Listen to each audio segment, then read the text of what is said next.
अस्सलाम वालेकुम, कैसे हैं आप सब। Welcome back to the baking class part 8। आज में हम सीखेंगे बेकरी की तरह का 3 मिल्क केक हम किस तरह से बनाते हैं। ईच एंड एवरी स्टेप आपको सीखने को मिलेगा, तो आपने वीडियो पूरी देखनी है। किस तरह से हम इस तरह बेकरी वाला 3 मिल्क केक तैयार करेंगे, वो भी कम इंग्रेडिएंट से। तो बिना टाइम वेस्ट किए हम चलते हैं अपनी रेसिपी की तरफ। तो सबसे पहले हमने स्पंज प्रिपेयर करना है। हम लेंगे एक बाउल, उसमें हम तोड़ लेंगे 3 अंडे जो कि रूम टेम्परेचर के थे। सब चीज़ें रूम टेम्परेचर की यूज़ करेंगे स्पंज के लिए। उसके बाद इनको बीट करना शुरू करेंगे।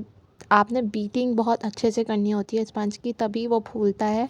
जब इस तरह से फ्लफ़ी हो जाएंगे देन हम इसमें 6 टेबलस्पून शुगर ऐड करेंगे। पाउडर शुगर यूज़ कर रही हूँ मैं, आप दानेदार भी यूज़ कर सकते हैं, लेकिन बीट आपने बहुत अच्छे से फिर दोनों चीज़ों को करना है। और ये इतना बीट करना है कि कुछ इस तरह से इसकी शक्ल हो जाएगी। देन हम इसमें ऐड करेंगे 2 टेबलस्पून ऑयल। अच्छा, इन सब की क्वांटिटी जो है मैंने डिस्क्रिप्शन में मेंशन कर दी है, ग्राम्स में भी और मेजरिंग स्पून्स और कप में भी, तो आप डिस्क्रिप्शन बॉक्स लाजमी चेक कर लेगा। ऑयल डालने के बाद अच्छे से 1 मिनट दोबारा बीट किया है। ये देखें, ये कुछ इतना फ्लफ़ी होना चाहिए हमारा ये मिक्सचर। ये फ्लफ़ी नहीं होगा तो आपका स्पंज भी अच्छा नहीं बनेगा, तो आपने बीटिंग के लिए बहुत अच्छे से ख़्याल रखना है। उसके बाद हम अब ड्राई इंग्रेडिएंट्स के लिए एक स्ट्रेनर रख लिया है बाउल में। उसमें 6 टेबलस्पून मैंने मैदा डाला है और half tea spoon baking powder डाल के अच्छे से छान लिया और इसको मिक्स करके साइड पे कर देंगे। अब ये जो है ना ड्राई इंग्रेडिएंट्स हमने अपने अंडे वाले मिक्सचर में थोड़े थोड़े करके डालने हैं। याद रहे कि हमने जो ये फॉर्म बनाई है ना, ये बैठनी नहीं चाहिए, बिल्कुल हल्के हल्के हाथों से हमने स्पैचुला से मिक्स करना है। मैं आपको यहाँ पे एक बहुत अच्छी ट्रिक बताने लगी हूँ, आपने गौर से देखनी है। देखिए, आपने अपने स्पैचुला को घुमाना है, अपने अपने हाथ को नहीं घुमाना। स्पैचुला को रोल रोल करेंगे तो आपका बहुत आसानी से ना मिक्स हो जाए। कट एंड फोल्ड मेथड अक्सर लोगों को नहीं समझ आता, तो आपको मैं ये आसान सी टिप दे रही हूँ कि आपने अपने स्पैचुला को गोल गोल घुमाना है, अपने हाथ को गोल गोल नहीं घुमाना। इस तरह बहुत आसानी से आपका मिक्सचर जो है मिक्स हो जाएगा और बिल्कुल हल्के हाथों से होगा, ना उसमें ज़्यादा फ़ोर्स लगेगी, क्योंकि फ़ोर्स लगेगी तो हमारा ये फॉर्म बैठ जाएगा और फॉर्म बैठ जाएगा तो स्पंज रेडी नहीं होगा। जैसे ही मैदा नज़र आना बंद हुआ, मैंने उसको साइड पे कर दिया। आप टिन को प्रिपेयर कर लेते हैं। मैं यहाँ पे 6 इंच का मोल्ड यूज़ कर रही हूँ। इस रेसिपी से आप 6 इंच का ही मोल्ड यूज़ करेगा। 5 इंच का भी कर सकते हैं, उसमें भी अच्छा बन जाएगा, बट मैं यहाँ पे 6 में कर रही हूँ क्योंकि हमने बाद में मिल्क भी ऐड करना है, तो इसलिए 6 इंच का सही रहता है। तो मैंने यहाँ सारा बटर पेपर लगा लिया है, ग्रीस कर लिया। उसके बाद सारा बैटर अपना इसमें डाल दिया है। अच्छा, ये ऑयल बेस्ड स्पंज है तो इसको हम टैप कर सकते हैं, 10 बार टैप करेगा और इसके बाद इसको बेक होने के लिए रख देगा। अवन में बेक करना है या विदाउट अवन, जो भी आपको करना है। मैं दोनों के टेम्परेचर मेंशन कर रही हूँ, तो आप देख लेगा, मैंने विदाउट अवन ही बनाया था। जब तक स्पंज प्रिपेयर हो रहा है हम इसका मिल्क रेडी कर लेते हैं। इसके लिए एक बाउल में मैंने 1 कप मिल्क डाला है।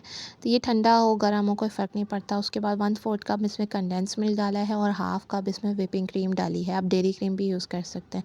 अब इन सब चीज़ों को अच्छे से मिक्स कर लेना है। इस मिल्क को हम प्रिपेयर करके फ्रिज में रख देंगे जब तक हमारा स्पंज रेडी होगा।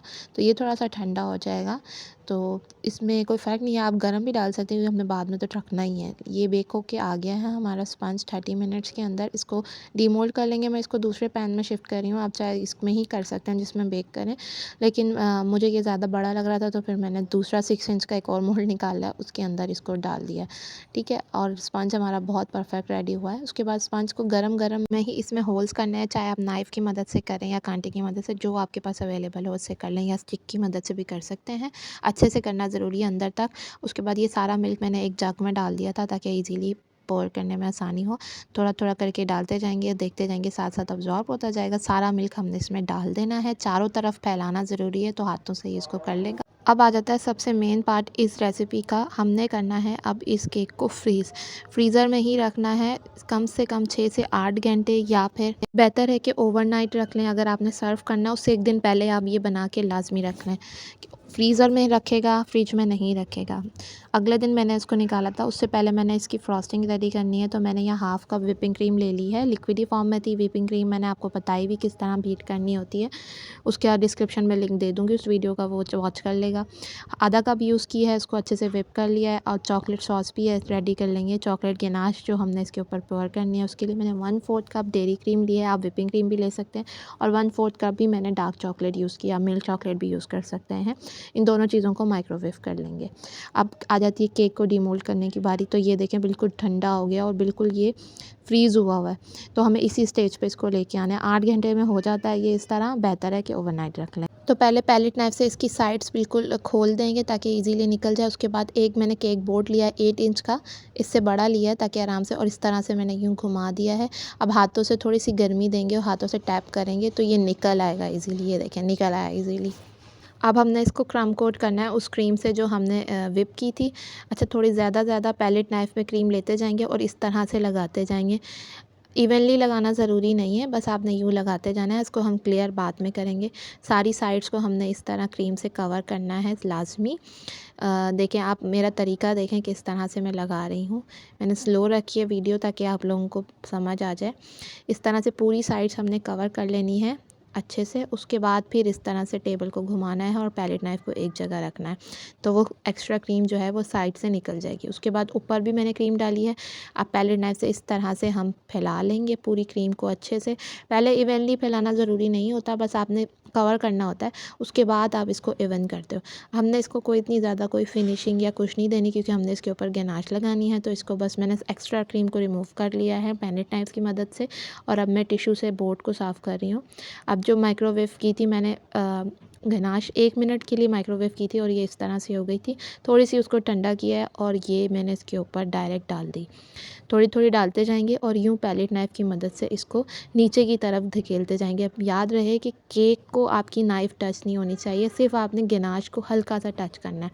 तो बिल्कुल हल्के हाथों से ये काम करना होता है। जो आप गलती करते हैं क्रम कोट करने में कि क्रम्स नज़र आते हैं, वो यही गलती होती है कि आप केक को टच करते हैं नाइफ़ से, जबकि केक को टच नहीं करना होता। बिल्कुल हल्का हाथ रखना होता है, बिल्कुल क्या कहते हैं, होला हाथ रखना चाहिए। और इस तरह से पूरी गनाश से मैंने इसको कवर कर लिया। बहुत इजीली कवर हो जाती है। उसके बाद अब क्या करेंगे, ये मैंने कुछ बिस्किट्स जो है ना हाथ से ही चॉप कर लिए हैं। डाइजेस्टिव बिस्किट हैं, आप कोई से भी यूज़ कर सकते हैं। सुपर जो भी आपके पास अवेलेबल हो आपने वो लेना, उसका चूरा बना लेना और इस तरह साइड से कवर कर देना। अब जब क्रीम बची थी उसमें से मैंने थोड़ी सी एक तरफ साइड कर ली है, उसमें मैं 2 टेबलस्पून मिल्क डाल रही हूँ। अब आप पूछेंगे ये क्यों डाल रही हूँ, तो ये मैं क्रीम को पतला करने के लिए डाल रही हूँ। इसी तरह की कंसिस्टेंसी में ला के हम जो है ना क्रीम से राइटिंग भी करते हैं, क्योंकि हमने ऊपर थोड़ी क्रीम से डिज़ाइनिंग करनी है, इस वजह से मैंने इसको ऐसा किया। ये देखिए मैंने इसको पाइपिंग बैग में डाल दिया। अब इसको बिल्कुल थिन सा कट कर लेंगे। ये सेम तरीका हम राइटिंग के लिए यूज़ कर सकते हैं। इस तरह क्रीम को पतला करते हैं। अब इससे लाइनिंग बना लेंगे, जिस तरह मर्ज़ी आपने सीधी टेढ़ी मेढ़ी जैसी बनानी है बना लें, क्योंकि हमने इसको बाद में कवर करना है। अब ये मैंने स्टिक की मदद से इस तरह से डिज़ाइनिंग शुरू कर दी है। आप भी कर सकते हैं, बहुत ईज़ी सी डिज़ाइनिंग है ये, कुछ इसमें कोई ख़ास नहीं है। अब इस तरह से कर लिया। अभी मुझे केक खाली लग रहा था, तो बेकरी वाले केक में बॉर्डर्स भी बने होते हैं, तो मैंने यहाँ स्टार नोज़ल जो है ना डाल दिया है पाइपिंग बैग में। अभी जो क्रीम बच गई थी थोड़ी और, मैंने वो भी इसमें डाल के इस तरह से मैंने बॉर्डर्स बना लिए हैं क्रिस क्रॉस। बहुत ईज़ी बॉर्डर्स हैं जो कि सब बना सकते हैं। आपको मेरे हाथों के मूवमेंट से पता चल रहा है कि कितने आसान है। तो इस तरह से तो मैंने क्रीम वेस्ट नहीं की, जो बची मैंने कहा वो भी यूज़ कर लूँ। और ये हमारा bakery style 3 milk cake ready है। इतना मज़े का बनता है ना, और जो ये एक बार खाएगा वो आपसे बार बार फरमाइश करेगा कि आपने ये केक बनाना है। इतना डिटेल में आपको किसी ने नहीं सिखाया होगा, जिसमें ईच एंड एवरी स्टेप आपको कवर किया होगा, क्योंकि आप यूट्यूब पे उठा के देखेंगे 3 मिल्क की रेसिपीज़ तो वो आपको 5 से 6 अंडों के हिसाब से मिलेंगी। तो मुझे पता है कि इतनी जल्दी हर कोई इतना बड़ा स्टेप नहीं ले पाता है कि इतने सारी चीज़ें वेस्ट करे, तो आप छोटी रेसिपी यूज़ किया करें हमेशा। तो इसलिए मैं आपको छोटी से छोटी रेसिपी बना के ट्राई करवाती हूँ ताकि आप लोगों के लिए भी आसानी रहे। तो ये पीस कट कर लिए अंदर से, ये देखें कितना जूसी है, बहुत ही मज़े का बनता है। आपने मेरे कहने पे ये ज़रूर ट्राई करना है। आप इस रेसिपी को अपने सेलिंग पर्पज़ के लिए भी यूज़ कर सकते हैं। अगर कस्टमर्स को आप ये केक खिलाएँगे वो दीवाने हो जाएँगे आपके इस केक के, क्योंकि ये सबको बहुत पसंद आता है। आप ये चेक करें कि ये कितना जूसी है, तो आपने लाज़मी ट्राई करना है और फीडबैक देना मत भूलिएगा। रेसिपी पसंद आए तो मेरे चैनल को सब्सक्राइब करना मत भूलिएगा। Thank you for watching. अल्लाह हाफ़िज़।